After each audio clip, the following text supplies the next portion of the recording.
Thado Student Association TSA terrorist-singna balance oiba thawdok-sing thohanduna Manipur state asida matam sangna santi amasung tangdu leitaba lehendribasi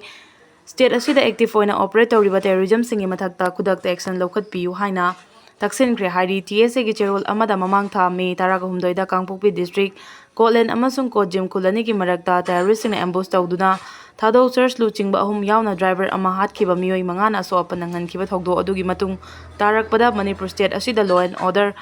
breakdown torakpa intelligence collapse oirakpa amadi police ki intelligence sing failure oidna leire hairi cherol asina makha tarduna hai association asina mamangdagi hauna hana leiramba DGP adu sindok pinaba government ta haijaraga lakhi amaromda anauba DGP ama state asigi oina hablakiba asi association asigi davi singi marakta davi ama fanganbani haina lawbaga loinana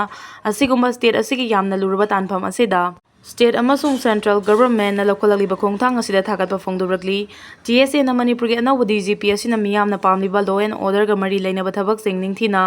professionalism constitutional governance rule of law interagency coordination manung mapan naidana terrorism gi thawong sing chathariba singi mayokta akanba action soidina lokhatkani haibagi asa sing thamni haidi Makhata na TSA na Kotlen amasung Kojim da thokiba terrorist ambush ki case asi National Investigative Agency NIA da transfer tawduna thawdo adugi marik chumbasing khangdoktuna terrorist singi mathakta akanba action lokhatnaba honabiu haina appeal tawri Yaripok thongkhong da auto driver ama tamthina phuraga hundoklamle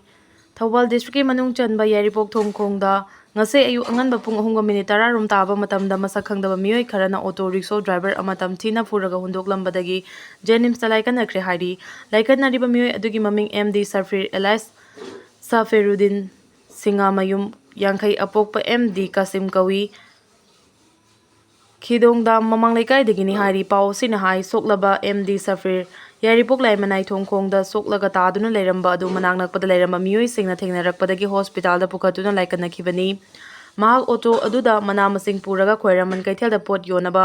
mayumdagi thorakpada khudongthiba thawdo adu thokhibani hojik faubagi oinadi mahak bukanana kari maramgi damakta furamlibano haibagi chap chaba maram khangba ngamdri thawdo adugi matangda chenaba miyoi sing masak khangdongnaba amadi fanaba police na thabak lokhatpa houkhre hairi Brown sugar fari Imphal dagi Kolkata fauba paigadaba indigo flight ta punanaba tharang toramba brown sugar kilogram 4 gram 100 ngasi CISF ki Kangbuda X-ray machine da luggage sing check tawada thengnabadagi fare yamlaba mayai kaba drugs sing adu purakpani haiba miyoi ani amasu fare makhoi ani adudi kyamgai oinam local kyamgai muslim dagi K Sabir Ahmad kungamari apokpagi ming KS Buhar Nudin amasung laikai adumaktadagi Syed Sabir Ali kunga-3 apokpagi ming Syed Nazuf Ali ni hairi Myanmar gi refugee kaya leptana changlakpana state ta choba potlum oire Mizoram CM Myanmar dagi refugee kaya leptana changsilakpadagi state ta choba potlum ama oire haina Mizoram chief minister Lalu Homana phongdokhre yumlon nariba Myanmar da hujik oiriba phibam masina maram oiraga matung tarakpada su refugee kaya changlakpa yai haina mahangna makhata na phongdokhi Myanmar gi geopolitical condition amaram oiraga masing yamlaba refugee sing Mizoram lomda changsilakpani haina paladuna mahangna hai ahanbada refugee sing gi laifam chafam piramlaba su nongmonongmagi miyoi kaya leptana changsilakpana laifam chafam piba ngamdabagi phibam lakle Myanmar ga tainana leiriba Mizoram da hojik refugee lising kaya marum changjafam piduna leiribani political gi charangnaba phibam thorakpaga loinana Myanmar gi bafam kaya da leptana khud thongnarakpadagi refugee sing adu ngamkhai Lanthok-laga Mizoram da changjafam lawrakhibani khudong chadaba kaya mayoknarabasu Mizoram laigangna Myanmar dagi changlakliba miyoi sing adugi laifam chafam piduna lakhi matam sangna mateng pangba ngamdabagi phibam lakpana center dagi hiram asiga mari lainana mateng pangbinaba Mizoram laingangna haijaba laikre ngamkhai paringda sambal khadabana refugee sing adu irailaina Mizoram da changlakpa ngamlibani haiki ngana Kuki militant sing military crackdown togadabani maira paibi Coordinating Committee on Manipur Integrity Kokomi gi mieng makhada Imphal Iskitare Khul Maira Paibi KB Kumuda Women's Welfare Association Kongmal Tangkul Sanaulong Chanunga Punba Maira Paibi Lupsing na senduna ngasi KB lamlong ahum fangbada miyam gi achoba wakat khongjang chathakre Wakat khongjang aduda saruk yakibasingna hai Manipur leingangna lamhenba Kuki narco militantsinggi mathakta military crackdown chathadriba makai state asida ing tappa hanjilakloi haiki wakat mifam aduda yelau mising muthanaba India gi policy kudakta lepu census tawdringai athubada NRC update tawgadabani haibana chingba miyamna kholau kaya lauki miyamgi mifamduda kaibi taret khulgya koibada laiba tongan ba furuf kanglup kaya su saruk yaki loidena kokomi gi maikaidagi naure Mahendra amasung M joina chingbana wangangloi oina saruk yaki wangangloi singnasu leingak leibaki luraba fibam asida furuf kanglupumna magna punsinaduna thengnaminanaba phongdoknaki India amasung Myanmar laiba anina paikhatliba kilometer 1400 sangba trilateral highway semgi thabak thujinaba yanakhrei Thailand the Fongba The Nation na published tawkiba report amagi matungina Myanmar gi President Min Aung Hlaing na India khongchat kamari lengnana Prime Minister Narendra Modi ga New Delhi da unaduna wari sanakibaga loinana leiba ani asina hojik paikhaliba India Myanmar Thailand trilateral highway Semgat sagatpagi thabak sing thujil hanabagi leiba anina yanaba purakre hari Myanmar gi President Min Aung Hlaing amasung Prime Minister Narendra Modi ga yanaba purakiba wafam singi manungda kilometer 1400 sangba leiba asigi awang nongpuk lamdamda Myanmar fawraga Thailand yaugadoriba lambi asi cross border trade saukhalhannaba pandamda thambaga loiduna Southeast Asia gi khwaidagi maru oiba land route oigadoribani project ase Myanmar da political gi Laitaba amasung security ki khudong chabada kaya leibana matam sangna panthaduna lakpa adu loishinuna sengba sagatpa haunaba waref lokhibani hairi paikhat kadoriba thaba asi hena thujinabagi damak leiba anigi marakta yanakhibani Myanmar gi President Min Aung Hlaing gi India khongchat asi chei gi April thada pangthokiba mikhalda mai paklaba matungda yan hanba oina mapa leibakta chatpa khongchatni India gi Foreign Secretary Bikram Misra na phongdorakpagi matungina laiba anigi marakta kilometer lising amaga chamiri sangba India Myanmar Thailand yaugadaba lambi atenba matamgi manungda semgat sagatpagi thabak haunaba yanakhrei project asina Manipur amasung awang nongpoki state singna Myanmar faraga Thailand yauba yagadoribani masina Southeast Asia gi kongfalda chatuna lalon intik tawbada khudong charamdaba sing adu kokholagani Myanmar da political gi leitadaba amadi security gi khudong chadaba leiramba adu thaba asi tamtharaga leiramba adu kohanabagi damak leiba anigi marakta political gi oiba wari sanaduna yanaba purakhibani haina phongdokli naga taruk mangkhibagi action taken report pikhalaknaba court na khangalakhrei Kuki Khulai Paiba Group amana numit kunni hena fajinduna thamkhraba naga micham taruki matangda action taken report ningthokaba numit fawbagi manungda pikhalaknaba High Court of Manipur na Manipur lengakta khangankrei ngasi court aduda chathakiba public interest litigation amagi hearing da court na wafam adu lengakta khangankhibani Kangpokpi gi Lailonbai Fei village tagi May 18 da fakiba naga micham taruki matangda judicial intervention tawbinaba tharakiba PIL adugi hearing chatharakpada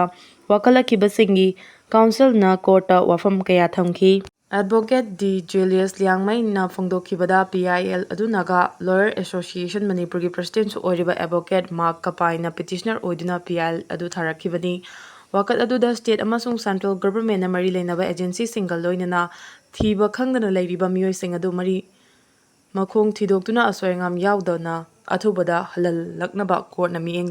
changbiu hairi taruk thadoraktabagi mayokta ansamna ukhruldagi Imphal fawraga Makhan village fawra rally chatkrei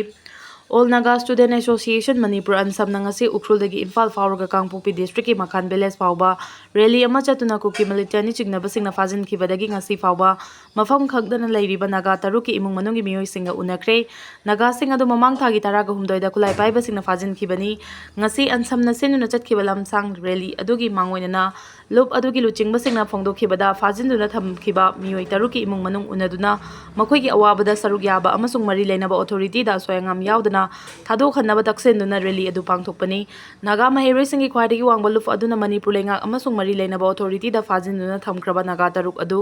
asoyangam yaudana thadokhanaba kayara khana taksenkhiba laikre maduta natana makhoibu asoyangam yaudana thadokhanaba thakiba matamsu loikre madu fawbada miyoi sing adu asoyangam yaudana leiribra makhoi kadaida lei haibagi marik chumba wafam amata phongdorakpa leitri Manipur lengak amasung India lengak na mi fabaga mari leinaba thodok aduga mari leinana pamdaba thodok sing thoklaklabadi madugi tekchak pugadabani Imphal ukhru lambi da thoaningdaba thodok kaya thokriba sigisu responsibility India amasung Manipur lengak na pugadabani Ngasigi khongchat adugi mamangda Ukhrul District Headquarter da miyamgi oiba mifam ama pangthoki June 3 da pangthoki ba mifam aduna warif kaya sulauki tangkhul katam naw saklongna mifam aduda hojik oiriba phibamgi matangda wafam kaya fongdoki mi fabagi wathok amasung thiba khangdana leiriba adugi matangda sumarik chumba wafam sing thamki fajinduna thamkhraba naga taruki imung manungna thengnariba awaba adu saruk yaminaba oina makhoiga unanaba ansamgi maikaidigi mifam aduda pukhalakhi Mi fabagi thaudo aduga mari lainana changsingadaba khongjangsingi matangda sukupna khanaki association aduna ngasi Ukhrulda Makhan village fawbo chananaba firep adu lawkhibani organization aduna makhatana democratic oiba khongjang kaya su changsingani haina lauthoki fajenduna thamkhraba miyoi adugi langla langjil ama fawbo laingana puthokpa ngamdre Lailon by Fake village tagi fakhiba miyoi adu ngasi fawba mafam khangdana leiri center na phibam masida mieng changbiduna miyoi taruk adu fana phangnaba honabiu hairi Cockroach Janata Party na miyam galoina na Jantar Mantar da kongjang changsinaba sem sakre Cockroach Janata Party CJP sem kraba matung ngarang ahanba oina press meeting pangthokiba loina na tha asigi tarukta miyam gi oiba kongjang ama Delhi gi Jantar Mantar da pangthoklagani haina ngarang pangthokiba press meet aduda party sigi chief spokesperson ama sukhankhre ningsingba yabadi India gi Supreme Court ki Chief Justice Surya Kanta na mamang thagi tang taraga mangada India nahasingi matangda palladuna ngang ki bawai amadagi Cockroach Janata Party haiba party si social media da semlaklaba matung yamna thuna yangna India gi mafam khudimakta viral oiraktuna sandurakibani loinana hariba party sida India gi social activist amasu oiriba Ladakhi Sonam Wangsuk yauna masak naiba miyoi kayana party sida yausinnarakibani ngarang Delhi da pangthokiba Cockroach Janata Party gi press conference aduda wangang laduna party sigi chief spokesperson Saurav Das na phongdokibada tha asigi lakliba tang tarukta miyamgi oiba khongjang ama changsenduna handak pangthokiba NEET 2026 exam gi question paper leak oikiba aduga mari leinana Union Education Minister Dharmendra Pradhan bu masagi famdagi resign tawnaba demand tawgani party sina India da pangthokliba NEET SSC amadi CBSE gi exam singda question leak oiba amadi result haidokpada chawna asoyangam yauribasing yauna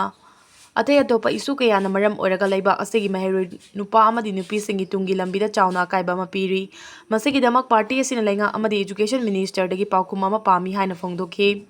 Gaurav Das na makha tana phongdokhi bada aikoi gi maru oiba demandi haujik lairiba lainga ki system asigi manungda mayek sengba adu apambani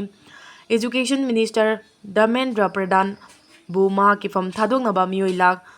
48 na petition da puna khuyek piri adum moinamak makhoi gi maikai digi ngasi fawba paukum amata lakpa leitri NEET 2026 exam gi paper leak oikhiba aduga mari leinana officer ani khak transfer tawri hariba si makhoi bu chairak piba nate aikhoina leingak tagi chapchaba paukum ama pami party asida leibak sinba thungna gi sagulakliba asi lengang na uba fangli Saurav na makha tana phongdokhibada party asi bua visit dip ke ka loinana tha asigi taruki ayuktagi Delhi airport tagi miyamga loinana parliament Krit police station fawbalakani masigi matung hariba numit asida Jantar Mantar da miyamgi oiba khongjang ama pangthoknaba ayaba lawgani numit asida party gi khenaba thamdana mipum khudingmakna khongjang asida saruk yabinaba appeal tawki khongjang asida Sonam Wangchuksu saruk yagani hari